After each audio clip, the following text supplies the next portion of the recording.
네, 이번 시간 에스겔 강의 제8강 에스겔 12장을 보도록 하겠습니다. 에스겔 강의 12장입니다. 12장 1절부터 주의 말씀이 또 내게 임하여 말씀하시기를 인자야 너는 반역하는 집 가운데 살고 있도다. 그들은 볼 눈이 있어도 보지 못하고 그들은 들을 귀가 있어도 듣지 못하나니 이는 그들이 반역하는 집임이라. 그러므로 너 인자는 이사할 소지품을 준비하고 그들의 목전에서 낮에 이사하라. 너는 그들의 목전에서 내 처소에서 다른 처소로 이사하라. 그들이 비록 반역하는 집일지라도 수고하리라. 그 다음에 너는 그들의 목전에서 낮에 내 소지품을 이사할 소지품처럼 가지고 나와 그들의 목전에서 저녁때에 나가되 사로잡혀가는 자들처럼 하라. 너는 그들의 목전에서 담을 뚫고 그리로 옮기라. 그들의 목전에서 너는 그것을 내 어깨에 메고 땅거미가 질 때 옮기라. 너는 내 얼굴을 가리고 땅을 보지 말지니 이는 내가 너를 이스라엘 집의 한 표적으로 삼았음이라 하시기에 내가 명령을 받은 대로 그렇게 행하여 낮에 내 소지품을 사로잡혀가는 자의 소지품처럼 가지고 나오고 저녁때에 내 손으로 담을 뚫었으며 땅거미가 질 때 그것을 가지고 나와서 그들의 목전에서 내 어깨에 메었더라. 자, 여기서 표적이라는 말이 나왔죠. 이스라엘 집의 한 표적으로 삼았습니다.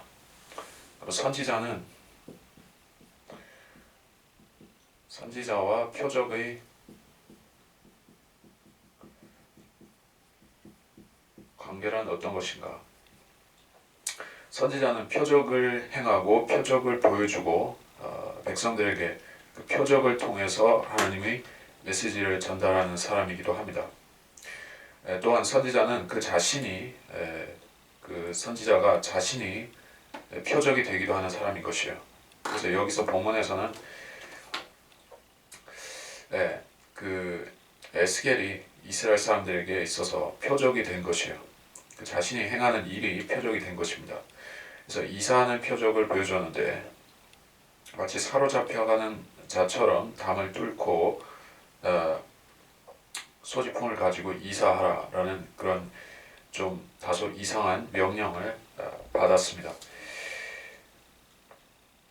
자, 그래서 이것은 시드키야가 사로잡혀가는 실제 사건이죠. 유대인들과 함께 잡혀가는 시드키야 왕의 운명을 보여주고 있다. 예레미야 52장 10절, 11절에 나오는 상황입니다.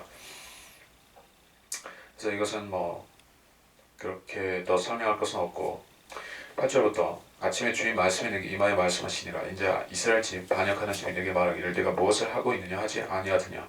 너는 그들에게 말하라. 주여 하나님이 이같이 말하노라. 이 엄중한 말은 예루살렘에 있는 통치자와 그들 가운데 있는 이스라엘의 온 집에 관한 것이라. 말하라. 나는 너희 표적이라. 내가 행하였던 대로 그들에게도 그대로 이루어지리니 그들이 옮겨가고 사로잡혀가리라. 그들 가운데 있는 통치자는 땅거미가 질 때 그의 어깨 위에 짐을 지고 나갈 것이요 그들은 그리로 가지고 나가려고 담을 뚫을 것이라. 그는 자기 눈으로 땅을 보지 않으려고 얼굴을 가릴 것이라. 내가 또 내 그물을 그 위에 치리니 그가 나의 덫에 걸리게 되리라. 내가 그를 칼데아인의 땅 바빌론에 데려갈 것이라. 그가 거기서 죽을지라도 그것을 보지 못하리라.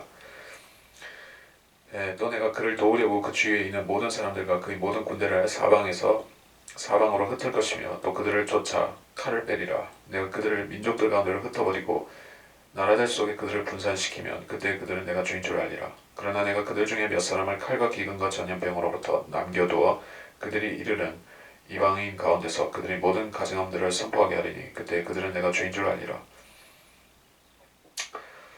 자, 이것이 시드키야의 운명이라고 확인하는 대목이죠. 그 중에서 13절에 보면 바빌론 땅에 사로잡혀가는데 눈이 멀어서 사로잡혀가므로 거기서 그 땅을 보지 못하고 죽을 것이다 라는 예언이죠. 그리고 15절에서 민족들 가운데로 이스라엘을 흩어버리고 유대인들을 흩어버리고 분산시킨다. 그리고 그때 유대인들은 자기들이 그런 심판을 받는 것이 하나님께서 하신 일임을 알게 될 것이다 라는 예언인 것이요. 그래서 교회 시대에 지금도 아직까지도 지속되고 있는 예언이죠. 이스라엘의 그 이산 흩어짐은 아직 완전히 끝나지 않았습니다. 유대인들은 아직 흩어져 있습니다. 물론 나라가 다시 1948년도에 건국이 되었다 할지라도 이스라엘의 흩어짐. 흩어짐은 언제 끝나나? 재림과 천년왕국 시작되면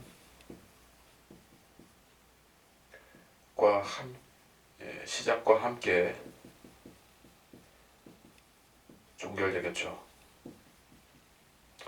그 전까지는 계속 흩어진 상태인 것이요. 성전이 세워진다 해도, 즉 제3성전이라고 흔히들 이야기를 하죠.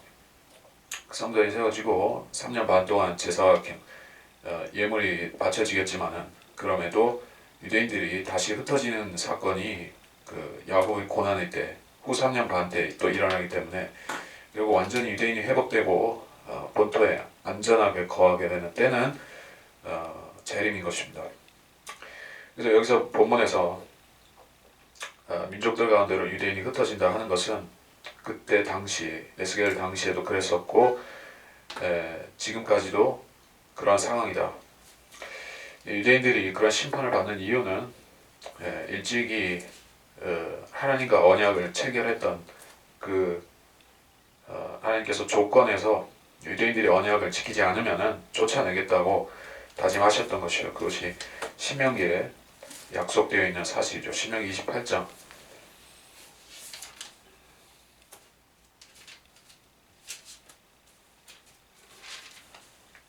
신명기 28장 25절.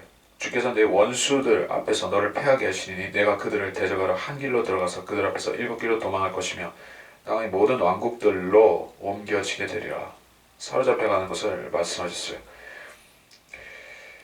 그래서 이것은 역사적으로 이루어진 예언입니다.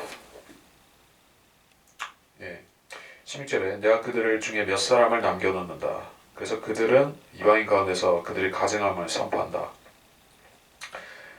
몇 사람을 남겨온다고 했는데 유대인들이 상당수가 죽었죠. AD 70년에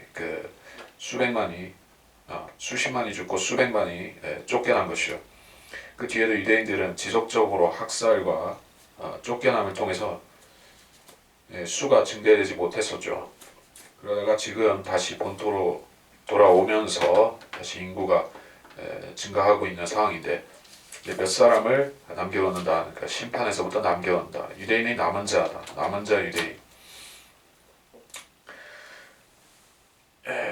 여기서 남은 자라는 것.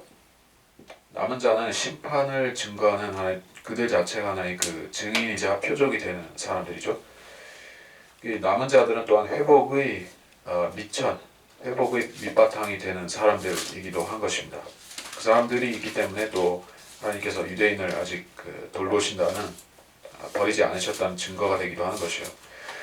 만일에 역사적으로 유대인들이 박해를 받고 쫓겨다니고 하다가 완전히 민족이 소멸되었다, 아니면 타 민족과 완전히 섞여버렸다, 그런 식으로 됐다면은 이방인들은 이제 성경을 믿을 근거가 없겠죠. 구약 성경이 전부 다 유대인이 이 땅의 주인이 되는 그런 예언을 말씀하는데, 그런 것들이 다 유대인이 소멸과 함께 무로 돌아간다면은 성경이 거짓말이 되죠. 근데 유대인들이 계속 남아있고 그 남은 자들이 지금도 아직 메시아를, 그리스도를 영접치 아니하고 있는 상황을 볼 때 이것은 성경대로 되어지고 있는 것이다 하는 것을 우리는 알 수가 있는 것입니다.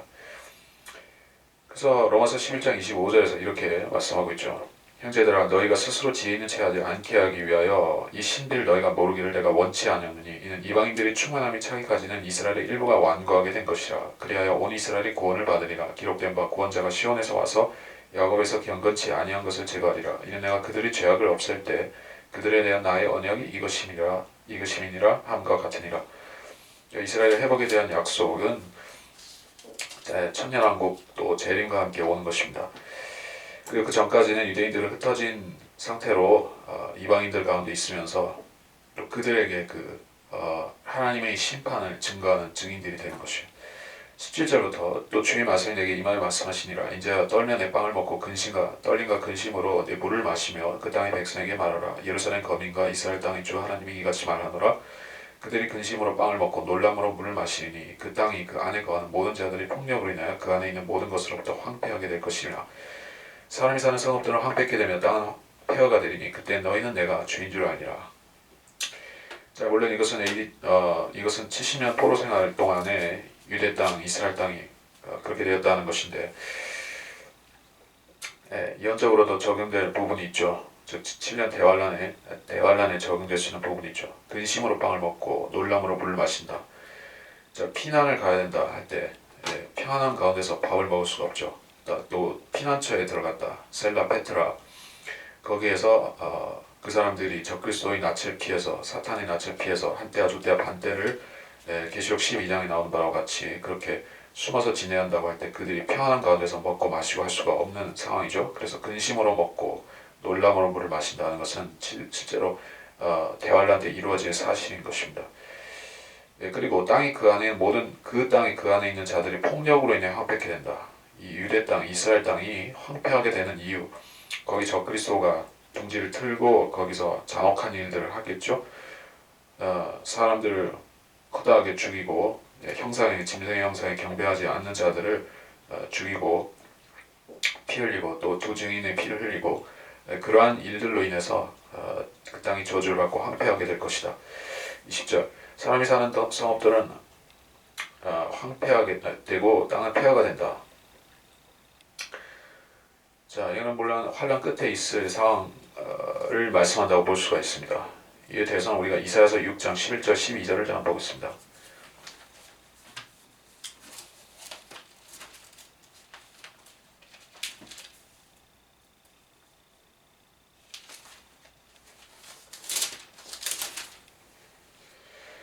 이사야서 6장 11절 12절 그때 내가 말씀드리기를 주여 언제까지니까 하니 그가 대답하시기를 성읍들은 거민이 없이 황폐하게 되고 집들에는 사람이 없으며 땅이 완전히 황폐하게 되기까지요. 또 주가 사람들을 멀리로 옮겨 그 땅 가운데 완전히 버려짐이 있을 때까지니라. 유대 땅, 이스라엘 땅이 완전히 황폐케 되는 일, 그것은 대환란 중에 있을 일인데 그 일이 완수되면 끝나면 이제 회복이 온다는 것입니다.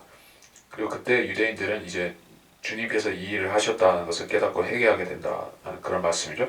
21절부터 주의 말씀이 내게 임하여 말씀하시니라. 이제 그 날들이 길어지고 모든 환상이 이루어지지 못했다고 말하는 너희가 이스라엘 땅에서 지닌 잠언이 어찌 된 것이냐. 그러므로 그들에게 말하라. 주 하나님이 이같이 말하노라. 내가 이 잠언이 그치게 할 것이니 그들이 더 이상 그것을 이스라엘에서 잠언으로 사용하지 아니하리라. 그러나 그들에게 말하라. 그 날들이 가까웠고 모든 환상의 결과도 가까웠느니라. 이는 이스라엘 집안에 여하한 헛된 환상이나 아첨하는 점술도 더 이상 잊지 못할 것임이라. 나는 주에게 내가 말하노니 내가 할 말이 이루어질 것이요 더 이상 오래 끌지 아니하리라. 오 반역하는 집아 이는 너희 날들에 내가 그 말을 하고 그것을 이룰 것임이라. 주 하나님이 말하노라. 자, 환상이 길어진다. 예언이 길어진다. 자, 이게 하나님 말씀을 거짓이라고 말하는 그런 사람들의 구실, 변명이 무엇인가 하는 것을 잘 보여주고 있습니다. 사람들은 성경을 믿지 않는 이유, 그것은 악인이 속히 심판받지 않는다. 그래서 성경이 거짓이라고 말하는 것이야.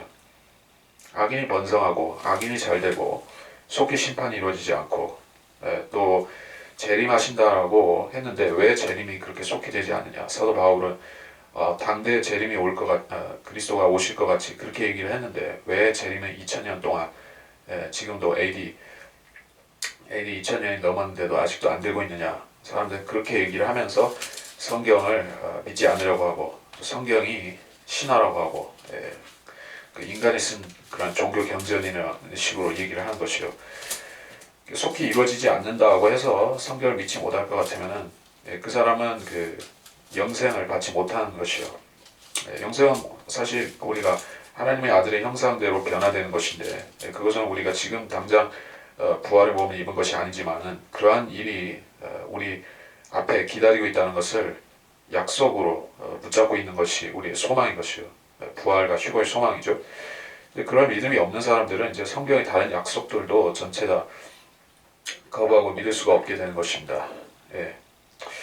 그래서 그런 사람들이 조롱하는 사람들이다. 이렇게 성경은 베드로후서 3장에서 말씀하고 있습니다. 베드로후서 3장 3절에 먼저 알 것은 이것이니 마지막 날들에 조롱하는 자들이 와서 그들이 정욕대로 행하며 말하기를 그가 온다는 약속이 어디 있느냐 조상들이 잠든 이래로 만물은 창조의 시작부터 그대로 있다 하리니. 이 조롱하는 자들, 성경을 믿지 않는 조롱하는 자들을 말하는 것이요. 이스라엘 사람들도 이러한 회의적인 시각을 가지고 의심하는 생각을 가지고 하나님 말씀을 거짓되이 다룬 것이요. 그런 사람들이 부활도 믿지 않고 천사도 영도 믿지 않는 사람들이 주님 초림 당시에도 있었는데 그 자들이 무엇이라 불렸습니까? 바로 사두개인이라 불리는 사람들이었습니다. 그들은 성경을 거짓말로 만드는 사람들이었어요. 자, 그래서 그 환상들이 이루어지지 못했다. 그 날들이 길어진다. 이걸 이 시대에 어떻게 적용할 수 있겠습니까? 이게 무천년주의, 후천년주의라고 할 때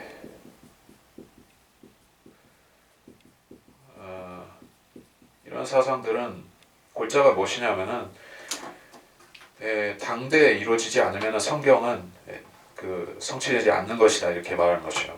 그러니까 모든 예언은 그 당대에 성취되어야 된다고 믿고 그렇지 않다면 전체 다 상징적으로 풀어버리는 것입니다. 그러니까 그런 식으로 따지자면은 요한계시록도 과거의 책이 되는 것이죠. 왜? 그 요한 당시에 있었던 일들과 다 연관된 그런 사건들을 예언의 책이라고 생각하는 것입니다. 그래서 우리 시대나 그 앞으로는 상관이 없다. 앞으로 시대와는 상관이 없다. 이렇게 보는 것입니다. 그 사람들은 이게 그 영적으로 말해서 조급증에 걸린 사람들과 같다. 속히 이루어지기를 하나님께 증거를 내놓으라고 요구하는 것이요. 주님께서는 어떻게 말씀하셨습니까? 증거를 내놔라, 속히 내놔라 그렇게 요구하는 유대인들에게 요나의 표적은 없다 말씀하셨죠?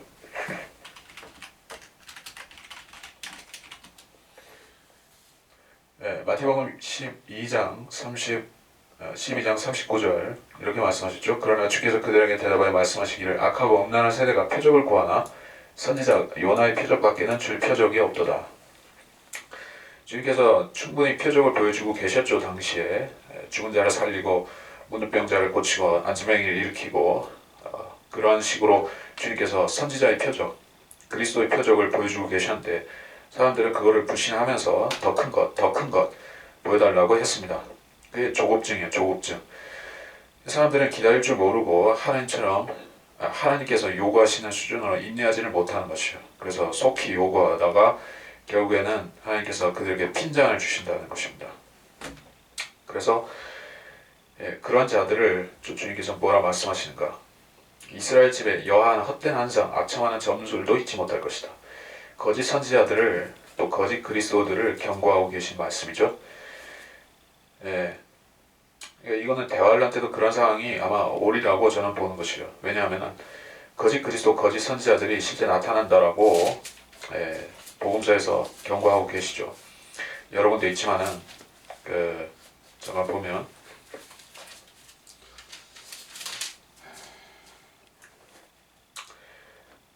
마태복음 24장 4절 5절 예수께서 그들에 대답하여 말씀하시기를 아무도 너희를 미혹하지 못하도록 주의하라. 많은 사람이 내 이름으로 와서 내가 그리스도라고 말하면 많은 사람을 미혹하리라.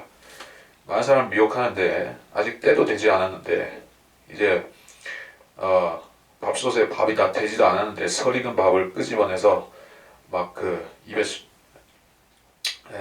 집어넣으려고 한 사람들처럼 사람들이 그리스도가 언제 오시는가 하면서 안다라고 조급증을 내다가 조급하게 굴다가 결국에 거짓 그리스도들, 적 그리스도에게 걸려 넘어진다는 것이에요. 그래서 그런 자들이 나타나서 그 성급한 사람들에게 헛된 한상, 아첨하는 점수를 보여준다. 마지막 때 그러한 사람들이 등장할 것이요.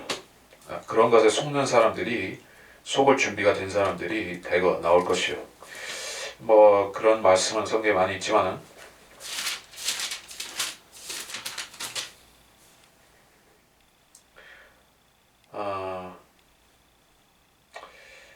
그렇죠. 데살로니가 전서 5장 3절 그들이 평안하다 안전하다고 말할 때 아이벤 여인에게 진통이 오듯 갑작스런 멸망이 그들에게 임하리니 결코 피하지 못하리라. 왜 평안하다 안전하다고 얘기할까요? 이 사람들이 어떤 사람들일까요?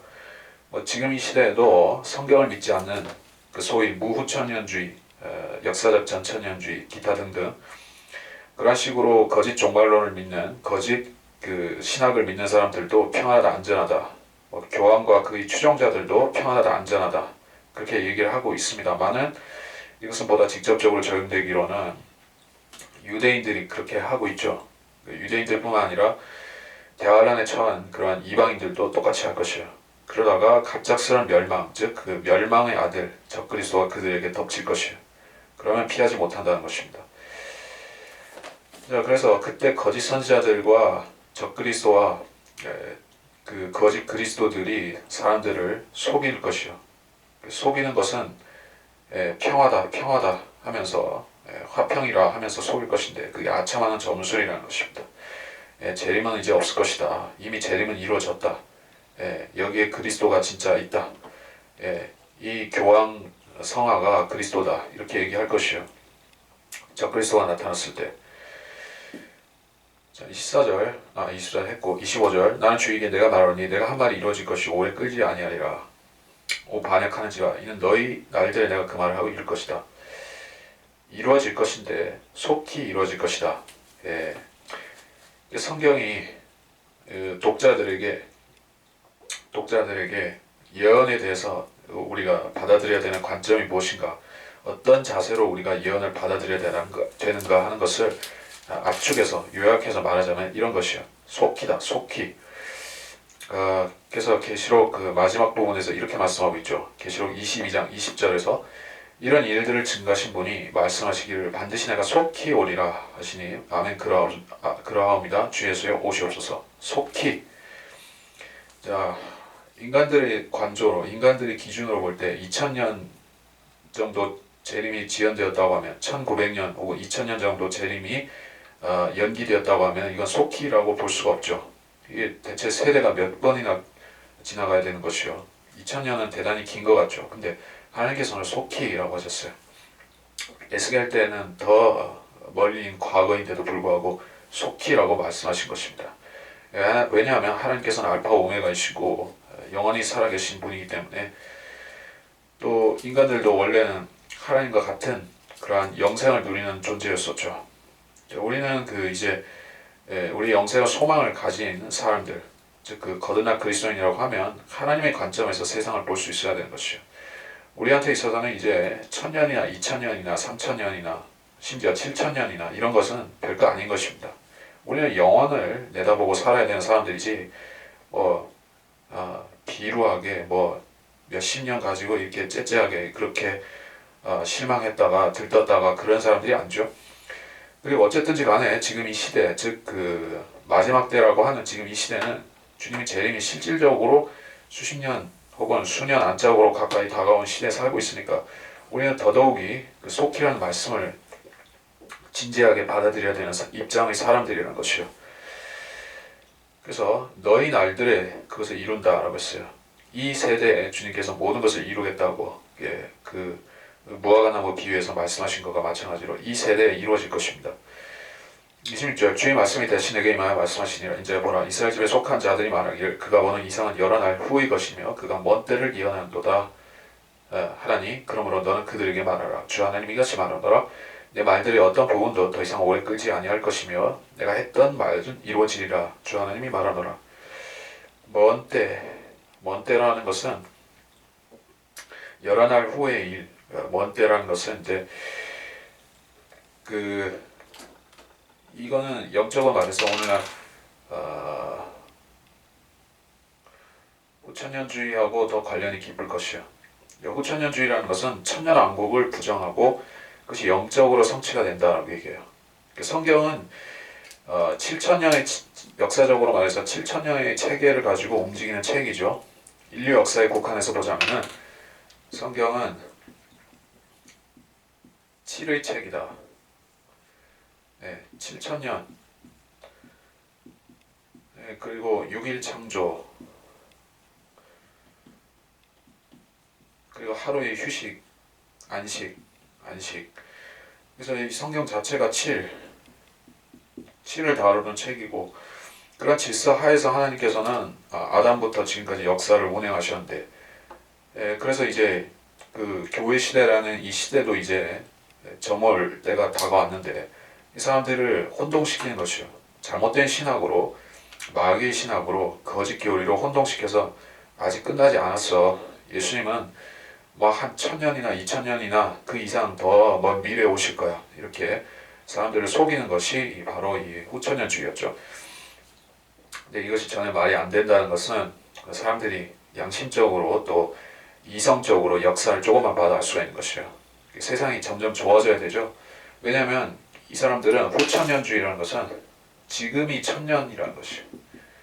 영적인 천년왕국, 영적 천년왕국. 천년왕국은 뭐죠? 주님께서 통치하시는 복되고 아름답고 그런 전쟁도 없고 평화로운 그런 시대를 말하죠. 근데 지금은 물리적으로 그런 세상이 아니죠. 근데 그런 세상이 만들어져 간다라고 그 사람들은 주장한 것이에요. 그러면 과거보다 지금 전쟁도 줄어들어야 되고 뭐 질병이나 기근이나 뭐 자연재해나 이런 것도 점점 줄어들어서 좋은 세상이 돼야 된다는 것이에요.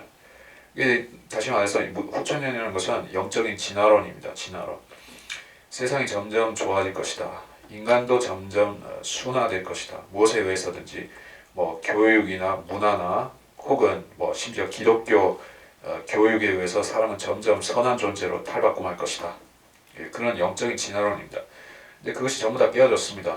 왜냐하면 인간들은 점점 야수화되어 가고 있고 점점 하등 동물화 되어 가고 있습니다. 동성애가 창궐하고 마약과 온갖 범죄들이 지구상에 들끓고 있습니다. 그리고 인성은 점점 그 인간의 마음이 아닌 수성의 짐승에 가까워지고 있는 것이에요. 인간들이 그렇다는 것입니다. 그렇기 때문에 후천년주의는 완전히 부도수표가 된 그런 사상인 것이에요. 자, 그래서 이제 사람들은 이제 이런 걸 안 믿는데 유대인들은 아직도 그 헛된 생각을 고수하고 있는 것이에요. 사실 후천년주의라는 것은 유대인들의 사상입니다. 유대인들은 자기들이 세계를 제패할 수 있는 그런 우월한 민족이라고 믿고 있습니다. 과거에 독일의 히틀러는 유대인들을 학살하면서 이 아리안족, 즉 그 독일의 그 독일 인종의 혈통이 유대인보다 더 우월하다고 주장하면서 유대인을 죽였어요. 그 실질적으로 히틀러라는 그자가 유대인을 죽였던 이유는 유대인이 우수한 인종이라는 걸 그 자신도 알고 있었어요. 그래서 유대인을 죽이고 그들을 없애야지만은 그 다음 타자인 독일인이 이 세계를 제패할 수 있다고 믿었던 것입니다. 근데 유대인들은 아직도 자기들 그런 그 세계를 지배할 수 있는 우월한 유전자를 가졌다고 믿고 있어요. 그래서 하나님께서 물론 섭리하고 역사하셔서 이스라엘 나라를 48년도에 다시 세우게 하신 것도 사실이지만 유대인들은 그것을 거꾸로 해석해서 이제 유대인이 세계를 먹어야겠다. 우리가 경제적으로, 정치적으로, 군사적으로 이 세계 이방 나라들을 붕괴시키고 혼란시키고 해가지고 우리가 세계를 먹어버리자. 이런 것이 소위 그 시온 의정서라든지 또 유대인들이 비밀 결사에 나오는 내용이죠. 자, 그래서 유대인들이야말로 미치광이 같은 이 낙천주의자들이 그들 가운데 있어요. 그게 바로 음모론의 그 프리메이슨이나 일루미나티 같은 자들이 바로 그런 미친 낙관론자들인 것입니다. 이 세상을 지옥처럼 만들어 놓고 자기들이 그 위에 군림하겠다. 세계를 정복하겠다는 그런 것이죠. 그래서 주님께서 그런 자들의 체계에서는 사상 체계에서 보자면은 재림이 늦어질수록 좋다고 생각하는 것입니다.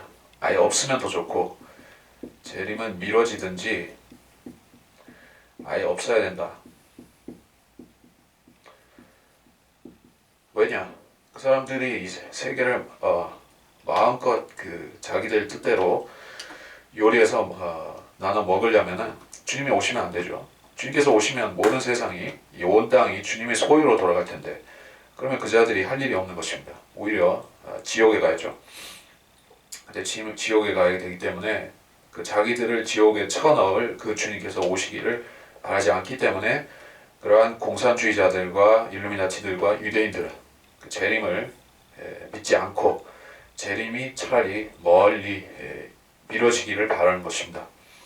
그러나 주님께서는 그 천년왕국을 수립하기 위해서 그 전에 반드시 오시라면 되고, 게다가 그 전에 또 엄청난 대환란으로 그 자기 인본주의 왕국, 그 소위 말해서 느부갓네살의 그 금신상, 그러한 모습으로 이 세상을 제패하려는 이방인 세력들을 어떻게 부숴버리시죠?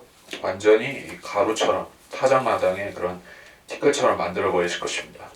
무엇이 그렇게 하는가? 머릿돌이신 주님이 오셔서 그 형상을 쳐서 부수시죠. 그렇기 때문에 재림은 절대로 피할 수 없는 일일 것입니다. 18절 내가 한 어떤 말도 오래 끌지 않을 것이다. 이 말씀은 먼 미래에 기록된 것이 아니라 앞으로 성취될 것인데 우리 입장에서는 아주 가깝다, 이렇게 말씀드릴 수가 있습니다. 이제 13장까지 이번 시간에 보려고 합니다. 13장으로 넘어가겠습니다. 또 주의 말씀이 내게 임하여 말씀하시니라. 이제 너는 예언하는 이스라엘의 선지자들을 대적하여 예언하되 그들 자신의 마음에서 나온 대로 너희는 주의 말씀을 들으라고 예언하는 자들에게 말하라. 주 하나님이 같이 말하노라. 그들 자신의 영을 따르고 아무것도 보지 못하는 어리석은 선지자들에게 화가 있도다. 오 이스라엘아, 너희 선지자들은 사막에 있는 여우들 같으니라. 너희는 성벽이 무너진 곳에 올라가지도 아니하였으며 주의 날에 전쟁에 대비하려고 이스라엘 집을 위하여 장벽을 만들지도 아니하였도다. 그들은 허망한 것과 거짓된 점괘를 보고 말하기를 주께서 말씀하셨다 하였으나 주께서는 그들을 보내지 아니하셨으며 그들은 다른 사람들로 그 말을 확고하게 하기를 바라게 하였도다. 너희가 말하기를 주께서 그것을 말씀하셨도다 하였으나 나는 말하지 아니하였도다. 너희가 헛된 환상을 본 것이 아니며 너희가 거짓 점괘를 말한 것이 아니냐. 그러므로 주 하나님이 말하더라. 너희가 헛된 것을 말하였고 거짓을 보았으니 그러므로 보라, 내가 너희를 대적하노라. 주 하나님이 말하더라. 내 손이 헛된 것을 보고 거짓을 점친 선지자들 위에 내리리니 그들은 내 백성의 집회에 있지 못할 것이요 이스라엘 집이 그래도 기록되지 못할 것이며 이스라엘 땅에 들어가지도 못하리니 그때 너희는 내가 주 하나님인 줄 알리라. 거짓 설교자, 거짓 선지자들에 대한 경고의 말씀이죠.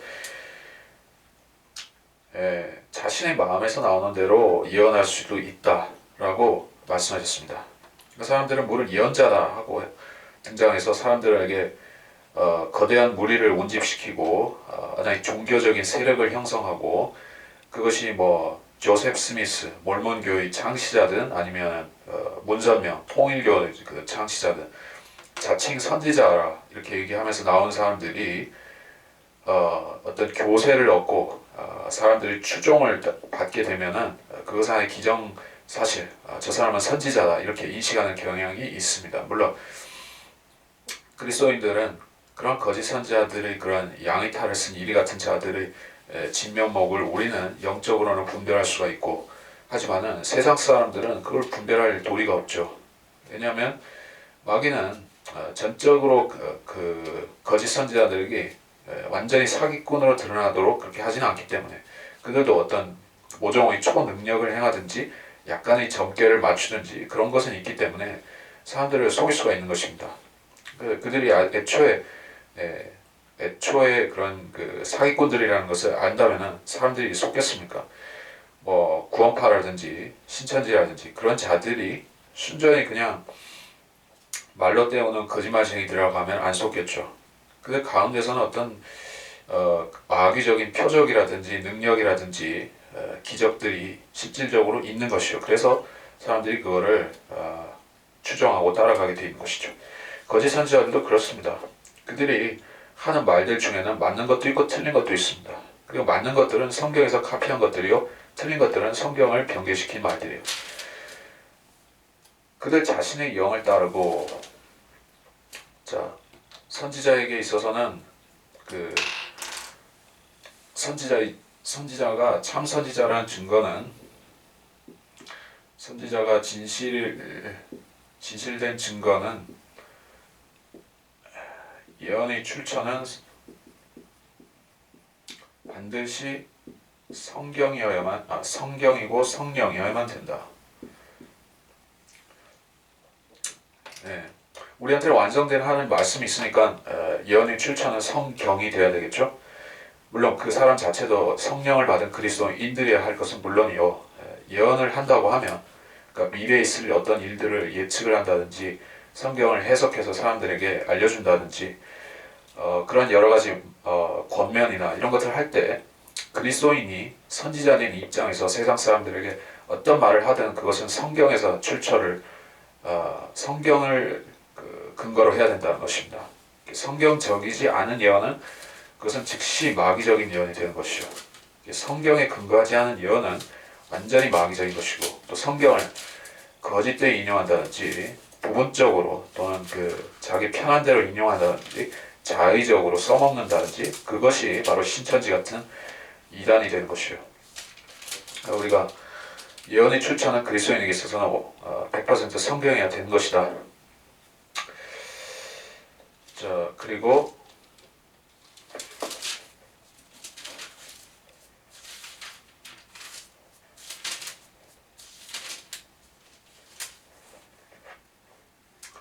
성경이 어떤 책인가? 베드로후서 1장 19절부터 21절에 이렇습니다. 우리에게 더 확실한 예언의 말씀이 있으니 날이 새어 샛별이 너희 마음에 떠오르기까지 너희가 어두운 곳에서 빛나는 빛에 주의하듯 이 예언의 말씀에 주의하는 것이 잘하는 것이니라. 먼저 이것을 알지니 성경의 어떤 예언도 사사로운 해석에서 나온 것이 아니니 예언은 예전에 사람의 뜻에서 나온 것이 아니요 오직 하나님이 거룩한 사람들이 성령으로 감동을 받아 말한 것이니라. 사람의 뜻에서 나온 것이 아니고 성령으로 감동을 받아 말한 것이다. 근데 이 선지자들, 거짓 선지자들은 본문 3절에서 자신의 영을 따르고 있기 때문에 이들은 가짜 예언을 하는 것입니다. 이런 사람들은 분별하기가 무척 쉽습니다. 그 영적인 것을 영적으로 판단할 수 있는 그리스도인이라면 쉽게 분별 가능합니다. 성경 몇 구절만 가지고 대조해봐도 금방 사기치는 것을 알 수가 있어요. 근데 잣대가 틀려있다면, 즉 거짓 경계된 성경을 가지고 한다든지 판단을 한다든지 하면은 또 속을 수가 있는 것입니다. 그래서 거짓 선지자들은 역시 하나님 말씀을 변개시키는 그러한 무리들 가운데서 번성하는 것이요. 그래서 4절에서 너희 선지자들은 사막의 여우들 같다. 사막에 있는 여우들 같다. 사막의 여우라는 말로 유명해진 인물이 있죠. 독일의 사막의 전쟁을 했던 수행했던 그 명작 에르빈 롬멜 있죠. 그 별명이 사막의 여우였죠. 그래서 사람들은 이 여우가 나쁜 뜻이라는 것을 간과하는 것 같은데 사실 여우라는 것은 좋은 뜻이 아니에요. 우리 구전 동화 같은데도 구미호는 그 사람의 간을 빼먹는 존재죠. 이게 성경에서도 여우는 이 사탄, 마귀와 관련되는 동물로 이렇게 등장하는 것이요. 거짓 선지자들을 사막의 여우들이라고 했기 때문에 이 여우들은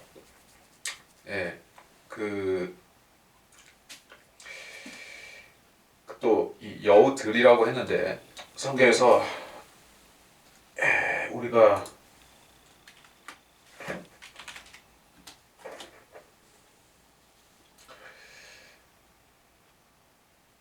마태복음 8장 20절 예수께서 그에게 말씀하시기를 여우들도 굴이 있고 공중의 새들도 보금자리가 있지만 인자는 자기 머리 둘 곳조차 없노라고 하시니라. 여우를 가지고 어떤 사람들을 말할 수도 있어요. 가령 헤롯 같은 왕을 말할 수도 있고 마귀가 역사하는 그런 사람들을 말할 수가 있는데 공중의 새들이라는 것은 직접적으로 더 이 공중의 권세 잡은 자들 악령을 말하는 것입니다. 여우들과 공중의 새들은 한 패거리로 언급이 되고 있죠. 누가복음 13장 32절에서는 주께서 그들에게 말씀하시기를 가서 그 여우에게 말하라. 보라 오늘과 내일 내가 마귀들을 쫓아내며 병을 고치려니와 셋째 날에 온전하게 되리라. 그 여우 헤롯 왕에게 전하라고 했습니다.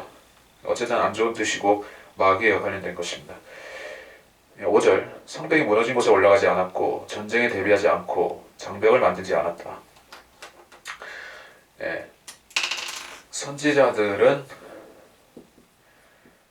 선지자의 책무는 무엇인가? 자, 기본적으로 예언이라는 것은 세 가지 측면을 갖고 있어요. 역사적으로 이루어지는 그 사실. 그리고 영적인 적용, 즉 교훈이 있고, 그리고 교리적인 부분이 있습니다. 교리적이고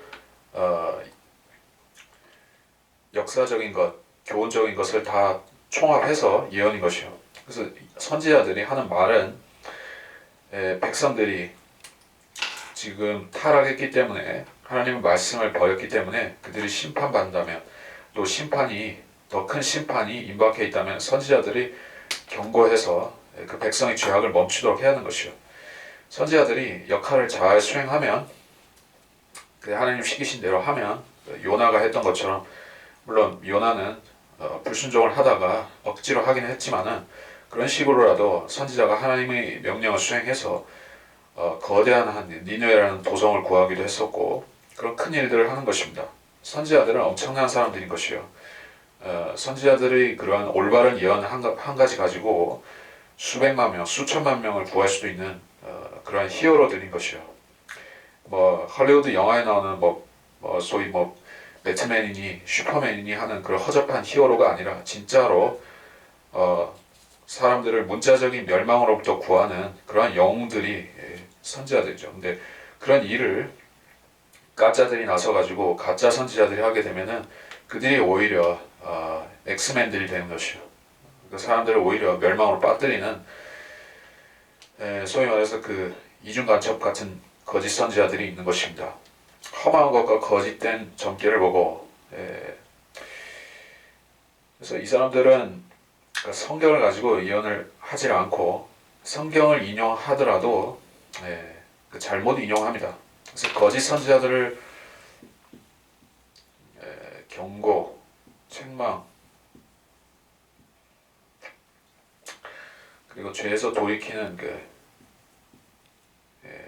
회개를 촉구해야 되는데 여러분은 근자에 등장하고 있는 신사도 계통의 그 여러 거짓 선지자들을 알고 있는데 그런 사람들은 교리가 틀렸죠. 즉 행위구원의 교리를 가르치는 사람들이 대부분이에요. 신사도뿐만이 아니라 그러한 그 행위구원은 널리 퍼져 있는데 그 사람들은 자기들이 선지자라고 은근히 내세우거나 아니면 직접적으로 하나님이 내리신 선지자 그 소위 그 한반도에 핵전쟁 난다고 예언하는 그러한 그 허접한 선지자들이 있죠. 그 소위 그 데이비드 오어라든지 유명했었던 그런 자들이 있어요. 그 자들은 아예 자기가 대놓고 선지자라고 얘기를 합니다. 그리고 그런 자들은 수준이 낮긴 하지만은 그보다 더 교묘한 자들은 자기가 선지자라고 얘기 안 하면서도 은근슬쩍 사람들한테 내세우는 것이요. 그런 거짓 선지자들은 사람들에게 처음에는 죄를 책망하고 동성애가 나쁘고 낙태가 나쁘고 그리고 여러 가지 도덕적인 얘기들 하면서 나오는데 그 골자에 딱 들어가 보면은 뭐냐면은 그래서 은혜로 예수를 믿음으로 구원을 받으라고 해야 될 텐데 그게 아니라 자기들이 그런 그 헛된 이상들을 늘어놓으면서 환상들을 늘어놓으면서 그걸 믿으라고 하는데 그 환상들은 그 골자가 무슨 왕국 복음이라든지 그 계시록에 나오는 그 소위 그 영원한 복음이라든지 두려워하게 하는 그런 그 메시지들 가지고 그걸 복음이라고 포장해서 사람들한테 그러한 거짓들을 파는 것이요. 그게 전체를 하나로 말하자면은 그게 행위 구원이죠. 행위 구원. 왕국 복음도 행위 구원이요. 또 영원한 복음 계열도 다 행위 구원입니다. 그런 자들이 처음에 도덕적인 메시지 회개하라, 천국이 가까웠느니라 이런 식으로 하기 때문에 사람들은 진짜 선지자인가 보다. 가짜라면 회개하라고 할 리가 없잖아. 죄를 책망할 리가 없잖아. 이렇게 얘기를 하는 것이요. 그러니까 죄를 책망하고 회개를 촉구하는 것조차도 거짓되게 할 수가 있는 것이요. 그러니까 그 자들은 남들한테는 회개를 하라고 그렇게 막 촉구를 하면서도 그들 자신은 그 죄악의 종들인 것이요. 그들 자신은 회개하지 않은 자들인 것입니다. 그들 자신 잠깐만 찾아볼까요?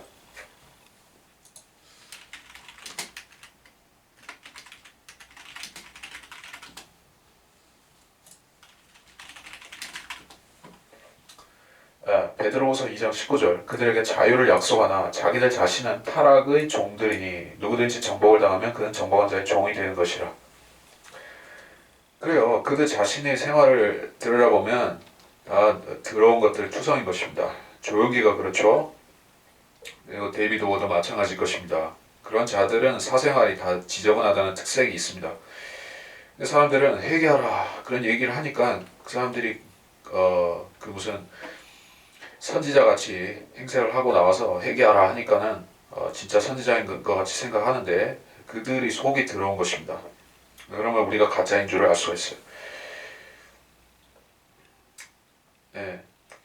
7절 주께서 그것을 말씀하셨다 했으나 나는 말하지 아니하였도다. 너희가 헛된 환상을 본 것이다. 너희가 거짓 전개를 말한 것이다. 뭐 다시 설명할 필요 없을 것 같고 9절 내 손이 헛된 걸 보고 거짓을 점치는 선지자들을 위해 내린다. 내 백성이 집회에 있지 못할 것이고 이스라엘 집이 글에 기록되지 못한다. 이 이스라엘 집이 글이라는 것은 그 하나님께서 행위를 기록하시는 책들이 있죠. 책들은 행위의 책들, 저 사람들의 행위를 기록한 책들이 있어요. 그리고 거기에 행위가 딱 그 하나님의 어떤 기준에 구원받을 수 있는 기준에 부합하면 구약 시대나 어떤 그 행위가 필요했던 시대에 구원받은 사람들은 이제 책들에 근거해서 이제 생명의 책에도 기록이 되게 돼 있죠. 물론 우리 이름은 어린 양의 생명의 책에 우리는 그리스도인은 예수님을 믿을 때 자동으로 올라가게 되죠.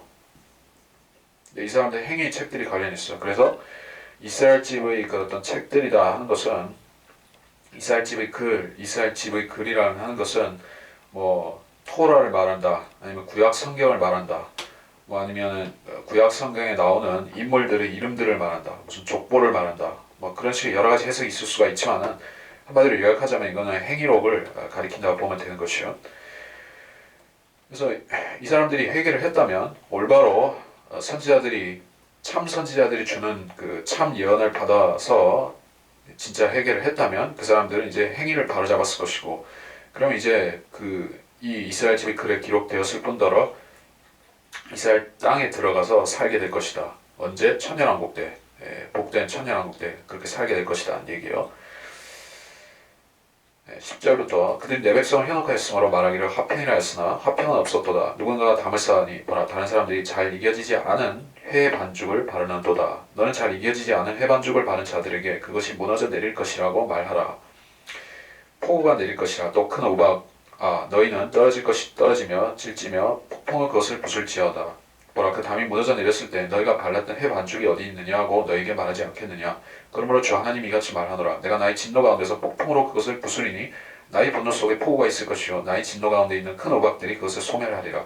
너희가 잘 이겨지지 않은 회 반죽으로 바른 담을 내가 헐어서 바닥까지 무너뜨리리니 그 기초가 드러날 것이요 또 그 담이 무너지므로 너희가 그 가운데서 소멸되리라. 그러면 너희는 내가 주인 줄 알리라. 내가 담과 거기에 잘 이겨지지 않은 회 반죽을 바른 자들 위에 나의 진노를 이루고 또 너희에게 말하리라. 더 이상 담도 없고 그것을 바른 자들도 없도다 하리니 즉 그들은 예루살렘에 관하여 예언한 이스라엘의 선지자들이며 이스라엘을 위하여 화평의 환상을 본다고 하나 실은 화평이 없도다. 주 하나님이 말하노라. 자, 평화를 말한다. 이게 참 중요한 말씀이에요. 화평은 말하는데 화평이 없다. 전쟁이 한창인데 세상 참 평화롭다 이렇게 얘기하는 그런 사람들이 있다면 미친 사람이거나 아니면은 누군가를 속이려고 작정한 사람이거나 그러겠죠. 자, 그래서 정치인들은 그런 말을 일상 늘어놓지만은 종교인들도 하더라는 것이요. 어떤 종교인이 특히 평화, 화평, 땅에는 화평 이런 말을 습관적으로 입에 달고 사는 거짓말쟁이가 하나 있는데 그 바로 캐톨릭의 우두머리 교황이죠. 교황은 역사적으로 항상 평화를 무기로 사용해 왔었습니다. 평화롭게 나라들을 뒤집었고 평화롭게 정부를 정복시키고 즉 예수회가 하듯이. 그러니까 그들이 말하는 평화라는 것은 위장된 평화를 말합니다.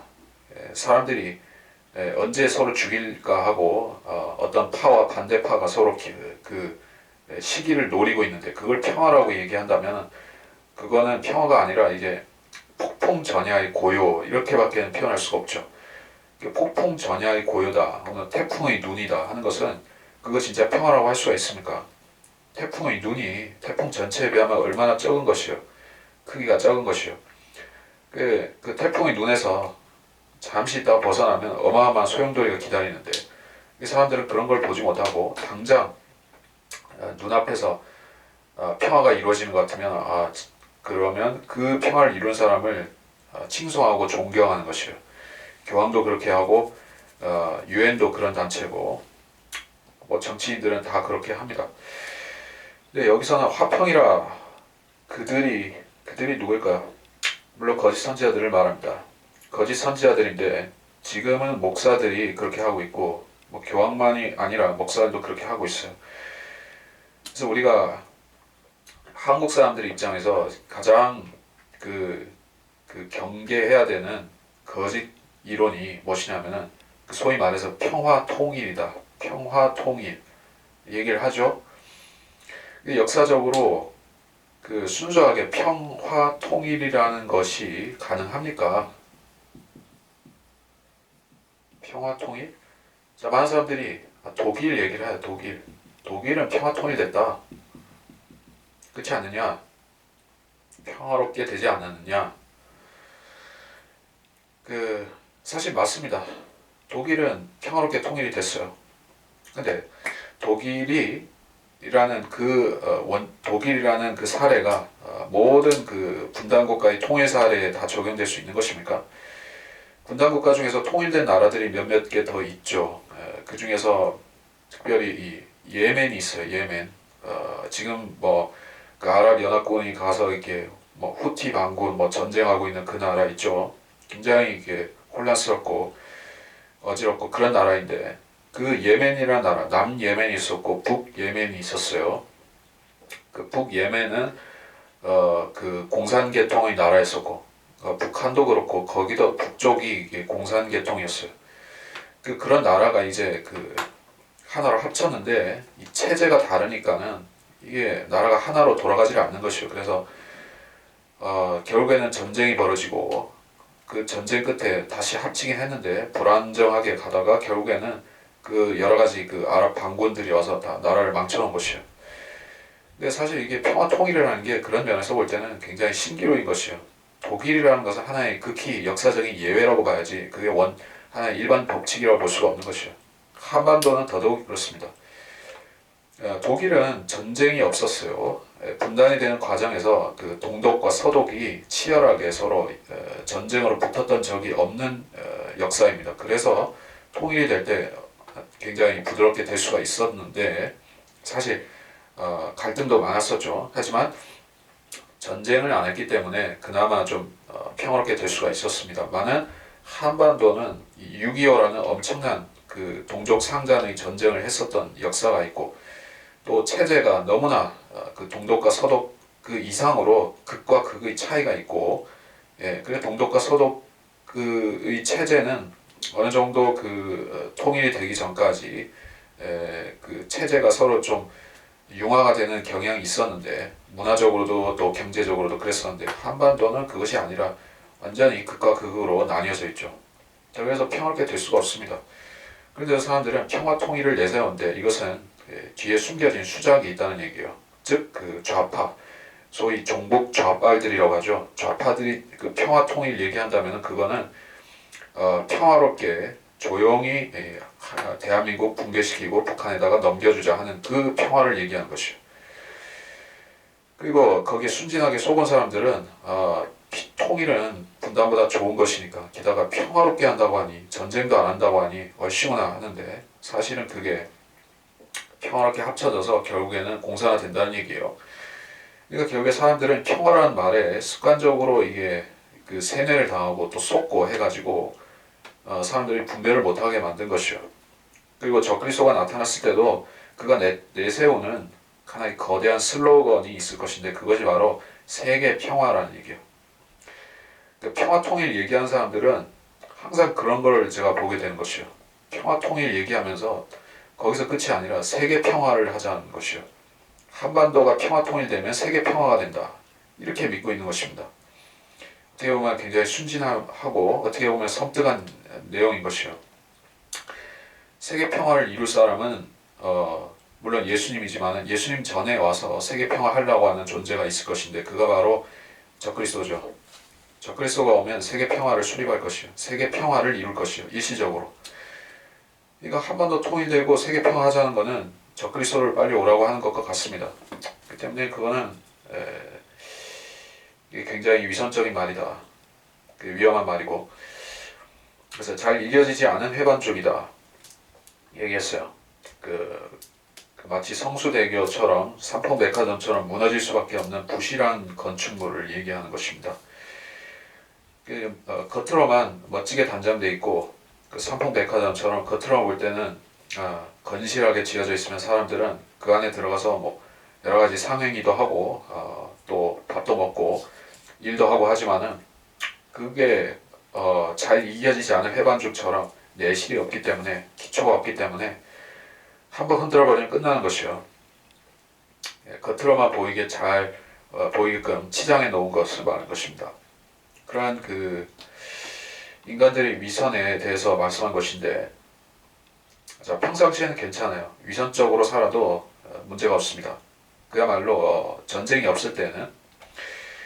그렇지만은 하나님께서 심판을 시작하시면 그게 문제가 됩니다. 잘 이겨지지 않은 회반죽 11절에 폭우가 내리고 큰 우박이 떨어지고 폭풍이 부순다. 물론 상징적인 표현입니다만 이것은 7년 평화조약이 처참하게 붕괴되는 것을 말하는 것이죠.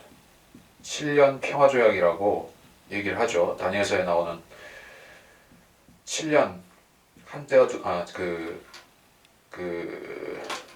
한 주 동안 언약을 확정한다. 자, 그거를 찾아볼까요?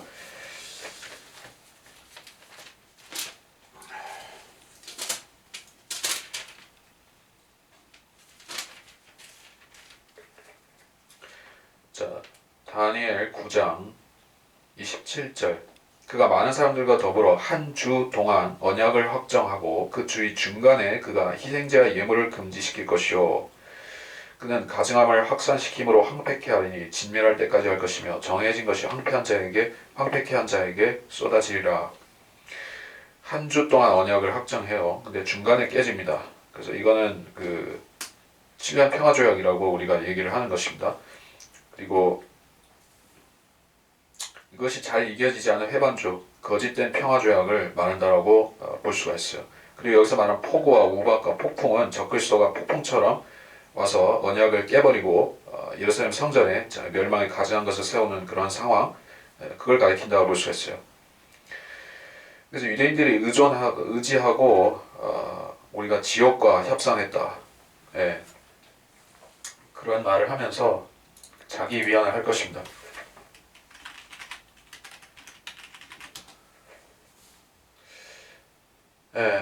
이사야 28장 15절. 너희가 말하기를 우리가 사망과 더불어 언약을 맺었고 우리가 지옥과 더불어 합의하였도다. 넘치는 재앙이 지나갈지라도 우리에게 임하지 못하리니 이는 우리가 거짓을 우리의 피난처로 삼았고 허위 아래 우리가 자신을 숨겼습니다.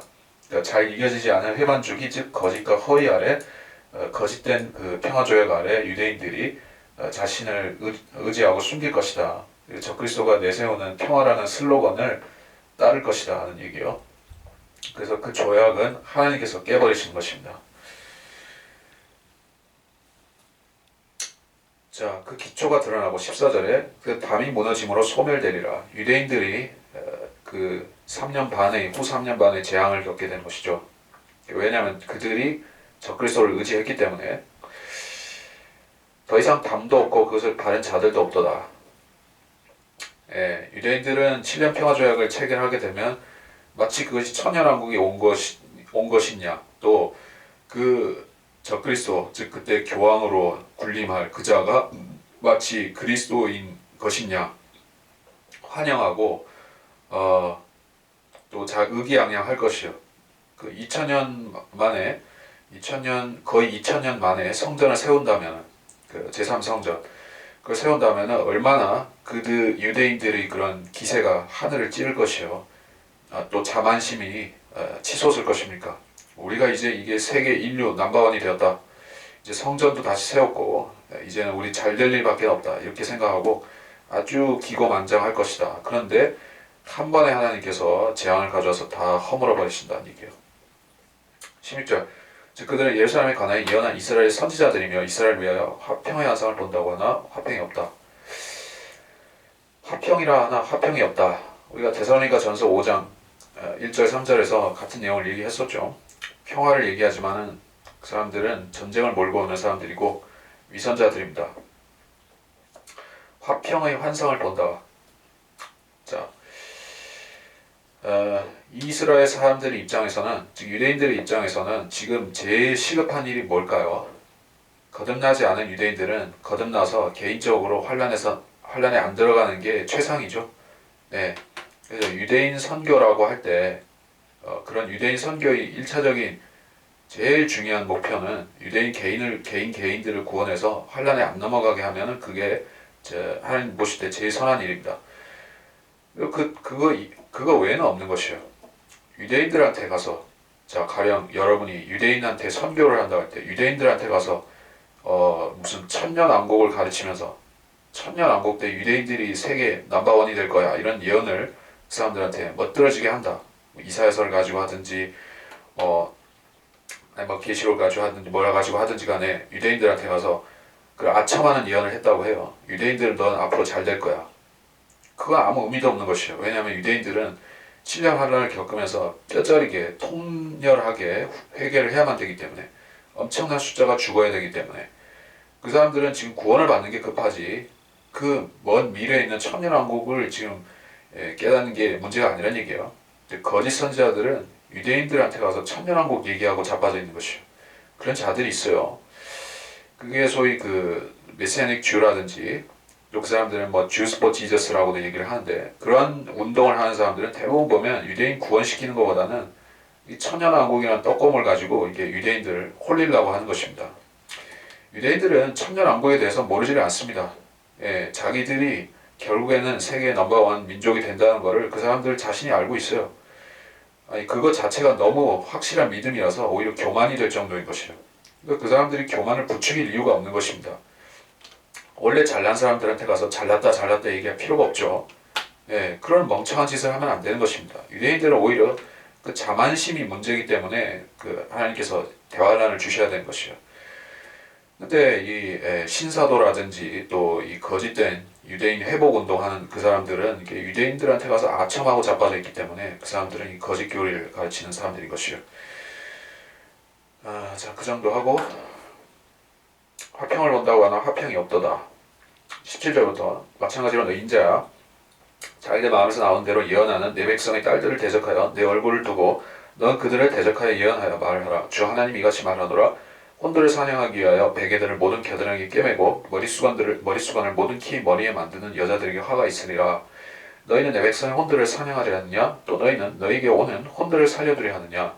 너희는 보리 몇 줌과 빵 몇 조각 때문에 내 백성들 가운데서 나를 더럽히고 너희 거짓말을 듣는 내 백성들에게 거짓말을 하여서 죽어서는 안 될 사람들을 죽이고 살아서는 안 될 사람들을 살려두느냐? 그러므로 주 하나님 이같이 말하노라. 보라, 나는 너희가 거기서 혼들을 사냥하여 달아나게 하는 너희의 베개들을 대적하노라.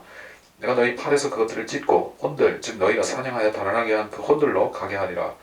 또한 내가 너희의 머릿수건을 찢고 내 백성을 너희 손에서 구해내리니 그들은 더 이상 너희 손에 사냥되지 아니하리라. 그러면 너희는 내가 주인 줄 알리라. 내가 슬프게 만들지 않은 의인의 마음을 너희가 거짓말로 슬프게 하였으며 악인에게 생명을 약속함으로써 악인의 손에 힘을 돋두어 그로 그의 악한 길에서 돌아서지 못하게 했으므로 너희는 더 이상 거짓됨이나 신명한 점괘를 보지 못하리니 이는 내가 너희 손에서 내 백성을 구해낼 것임이라. 그러면 너희는 내가 주인 줄 알리라.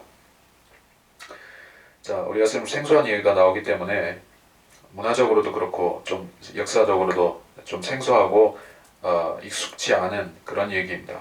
이게 어떤 행위를 말하는가, 그런 것은 지금 설명을 하겠습니다. 17절에 우선 자기 마음에서 나온 예언하는 딸들, 여선지자들을 지금 지적하고 계시죠. 성경에 선지자들이 등장합니다. 그 대표적인 인물은 미리암이 있죠. 모세의 누이 미리암이 있고, 그리고 드보라가 있죠.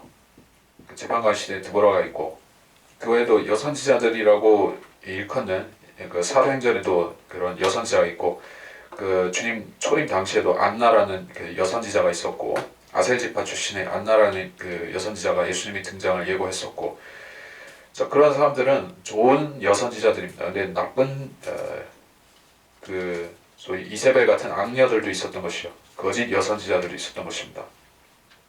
어떤 식으로 사람들을 속였는가? 혼들을 사냥하기에 베개들을 겨드랑이에 꿰매고 머리수건을 만든다.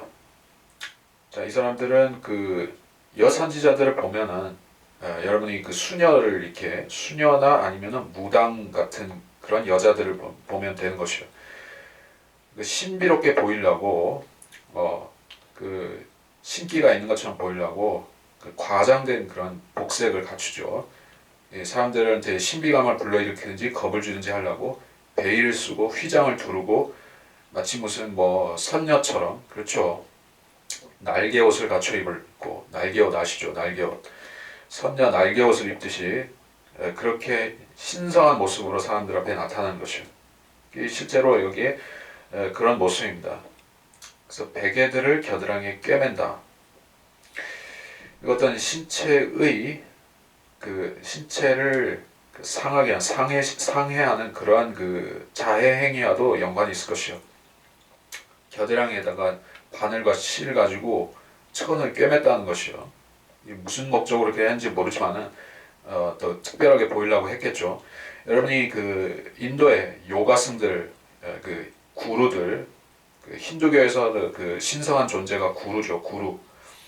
그 자들은 이게 그 수련을 하고 사람들 앞에서 그런 수련하는 모습을 보여주는 거를 보시면은 그 온몸에다가 이 쇠꼬챙이를 통과시켜서 그 완전히 인간 벌집이 되는 것이요. 예, 쇠꼬챙이 수십 개 이상을 막 관통시켜서, 근데 이게 돌을 닦는 것 그런 그 뭐지? 요가하는 자세를 가지고 딱 그 버티고 있는 것이요. 쇠꼬챙이가 온몸에 관통했는데도 사실 그 정도로 그렇게 온몸에다가 찔렀으면은 과다출혈로 인해서 정신을 잃어버리든지 아니면 그 심하면 죽어야 되죠.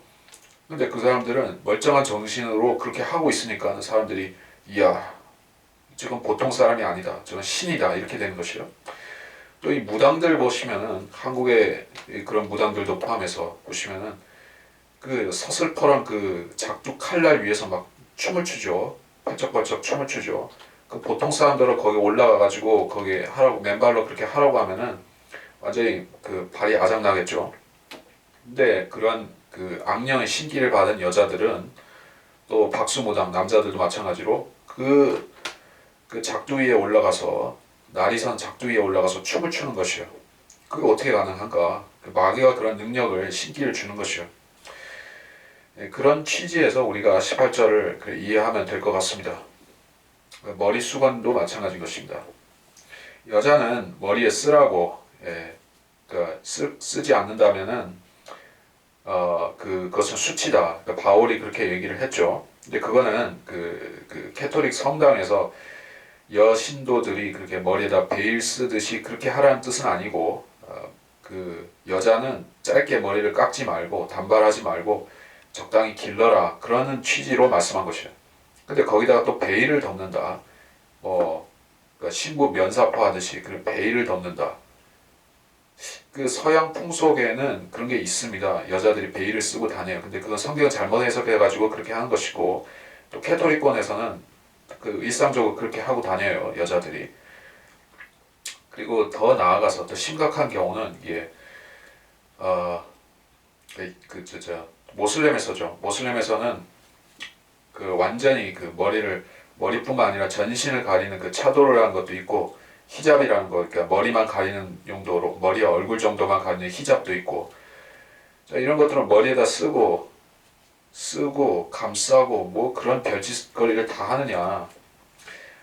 조선시대에도 물론 뭐 여자들은 외출할 때 그런 식으로 꽁꽁 싸매고 다니고 뭐 그런 건 다 있었습니다만은, 이런 그 근거를 우리가 차근히 다 따져본다면은 이게 성경을 뭔가 왜곡했다거나 뭔가 마귀적인 것이 있다거나 그런 부분들이 분명히 있어요. 그게 결국에는 이 거짓된 그 여선지자들한테서 나온 풍습이다, 이렇게 보면 될 것입니다.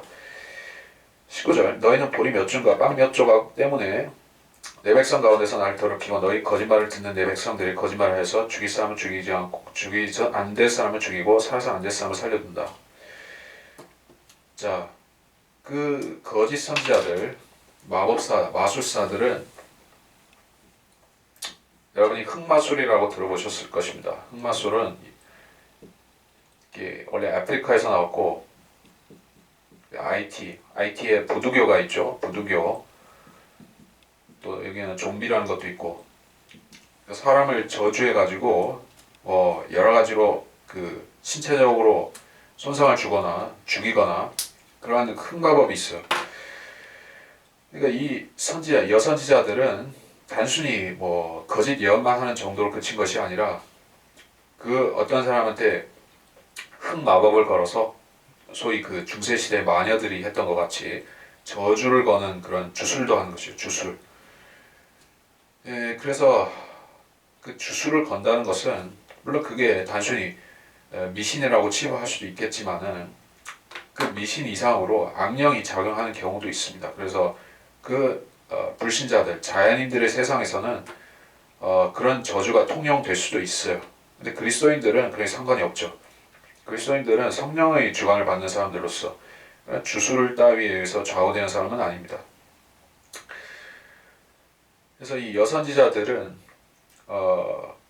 거짓 여선지자들은 거짓 남자 선지자들보다 한술 더 뜨는 경향이 많이 있습니다. 그래서 거짓 종교들을 창시한 이단 종파를 창시한 자들을 보더라도 그 안식교의 교주가 거짓 여선지자 할머니 그 메리 베이커 에디라는 여선지자가 있죠. 그리고 그 크리스천 사이언스를 만든 무슨 화이트 여사라는 그 여자도 있어요. 여선지자들은 그 종교를 만드는데 그 종교는 보통 그 남자 거짓 선지자들이 만든 것보다 더 열악하고 더 사악하고 더 지독한 것들이 많아요. 안식교가 특별히 더 교묘하고 또 거짓 교리가 굉장히 정교하고 마치 거미줄 짜듯이 그리 되어 있어요. 안식교가 몰몬교보다 몇 배로 더 위험하다고 저는 보는 것입니다. 왜 위험할까요? 몰몬교는 딱 봐도 이게 그 정신병자들이 하는 것 같이 딱 보이죠. 일부 다처제를 현대 문명사회에서 일부 다처제를 주장하는 것은 좀 또라이다 이렇게 그런 집단이라고 우리가 딱 보다 알 수가 있지만은 이 안식교 같은 경우에는 자기들이 정통 교회라고 하고 다니고 그리고 여러 가지 막 사람들이 그리스도인들이 이거 거짓교리 저거 거짓교리 행위구원 이렇게 하면은 그걸 아니라고 딱 그 변명하면서 거짓교리를 또 자꾸 바꾼다는 것이에요. 교리를 자꾸 변경시킨다. 이게 남자 거짓 선지자들은 좀 어리버리하고 숙맥도 있고 어리버리한 그런 부분이 있는데 여선지자들은 굉장히 더 교묘하고 철저하다 이런 것이요. 그래서 거짓 목사들도 급수가 다른 것이요. 거짓 여자 목사들은 거짓 남자 목사들보다 훨씬 더 전파력이 크고 더 많은 사람들을 파멸시키는 것이요. 그리고 속임수가 더 현란한 것입니다. 다시 말해 악랄한 것이요. 악랄한 것.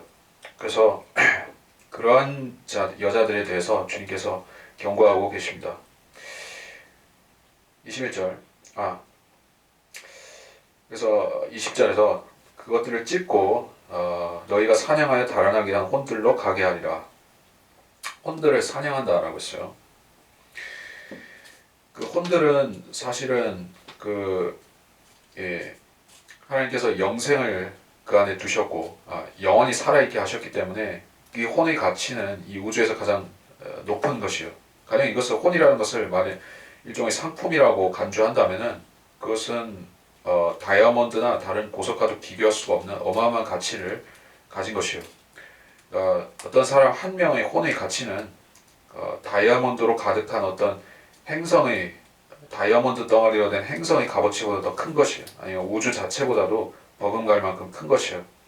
그런 혼을 사냥해서 이 자들이 어디다 써먹는 것인가?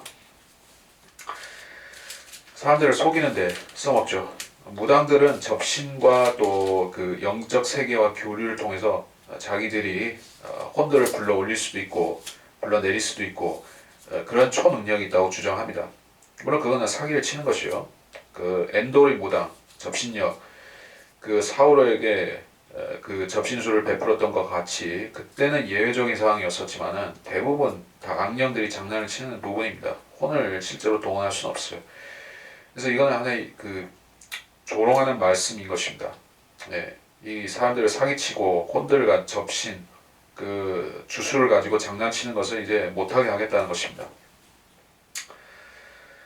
자, 22절 내가 슬프게 만들지 않은 의인의 마음을 슬프게 하고 악인에게 생명을 약속했다.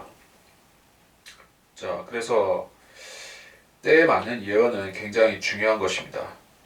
이 시대에 가장 필요하고 그 의인에게 가장 중요한 예언이 무엇이겠습니까? 그러니까 의인, 그리스도인들 깨어서 그리스도를 예수님을 기다리는 사람들에게 있어서 가장 중요한 예언은 무엇이냐면은 주님은 곧 오신다. 예, 곧 오신다. 그리고 우리를 데려가신다 하는 그러한 예언이 우리한테는 가장 소망이 되고 힘이 되고 또 능력이 되는 그런 예언일 것이요. 그리스도인들을 낙담시키는 예언은 무엇입니까? 주님 곧 오시지 않는다. 주님은 한참 지나 오실 것이다. 예, 주님 기다리지 말고 세상 멋들어지게 살자. 예, 그리스도인들도 폼나게 살자. 주님은 천천히 오실 거야. 이렇게 가르친다면 그게 가짜 목사이고 가짜 선지자이고 그 백성을 패망시키는 이게 사기꾼들인 것이요. 그게 의인의 마음을 슬프게 하는 것입니다. 거짓말로 악인에게 생명을 약속함으로써 예, 그러니까 지옥은 없다든지 지옥은 그렇게 뜨겁지 않다든지 지옥은 살만하다든지 혹은 심지어 지옥은 없다든지 하나님께서는 자비의 하나님, 사랑의 하나님이시기 때문에 악인을 처벌하실 수 없다든지 예, 그런 식으로 악인들에게 헛된 희망을 불어넣는 거짓 선지자들이 있다는 것입니다. 그들이 바로 악인에게 생명을 약속함으로써 악인의 손에 힘을 돋워서 회개를 막는 자들인 것이요. 뭐 여호와 증인이라든지 신천지라든지 또 안식교라든지 그러한 자들이 바로 악인의 손에 힘을 돋워서 돌아서지 못하게 하는 그러한 거짓 선지자들을 집단인 것입니다. 23절 내가 너희 손에서 내 백성을 구해낼 것임이라. 거짓됨이나 신묘한 점괘를 보지 못한다. 이제 악령의 역사를 주님께서 멈추실 것이다 라는 얘기예요. 악령의 역사는 언제까지 이어질 것입니까? 환란 끝에까지 이어질 것이요. 그 뒤에는 주님께서 오시면은 악령들은 그 지옥으로 다 쳐넣어지게 될 것입니다. 그리고 그때는 이제 악령들이 활동하지 않고 이 땅이 복된 천년왕국이 되고 사람들은 자기 자신의 그 죄성만 해결하고 살면 다른 문제가 없습니다. 자, 그래서 거짓됨이나 신묘한 점괘, 또 심지어 천년왕국 때는 맹세조차도 안 되죠. 하늘과 땅을 두고 맹세할 수가 없습니다. 얘는 예요, 아니요는 아니요라고만 할 수가 있어요. 그러니까 지금은 사람들이 이제 미래가 불투명하니까 이제 앞에 무슨 일이 있을지, 아니 국가적으로 대한민국 앞에 무슨 일이 기다리고 있을지, 세계적으로 무슨 일이 기다리고 있을지 사람들은 궁금하다는 얘기예요. 미래가 궁금하고 이게 나의 개인적인 개인적인 앞으로 상황과도 다 연결되어 있는데 그런 것을 대비하기 위해서 점괘를 치고 뭐 주역을 보고 무당에게 점쟁이에게 가서 물어보고 뭐 심지어는 성경 가지고도 점을 치려고 하고 그러한 사람들이 미래를 궁금해하고 어떻게 해서든 수단과 방법을 가리지 않고 그러한 정보들을 알아내려고 하는 사람들 천지인 것입니다.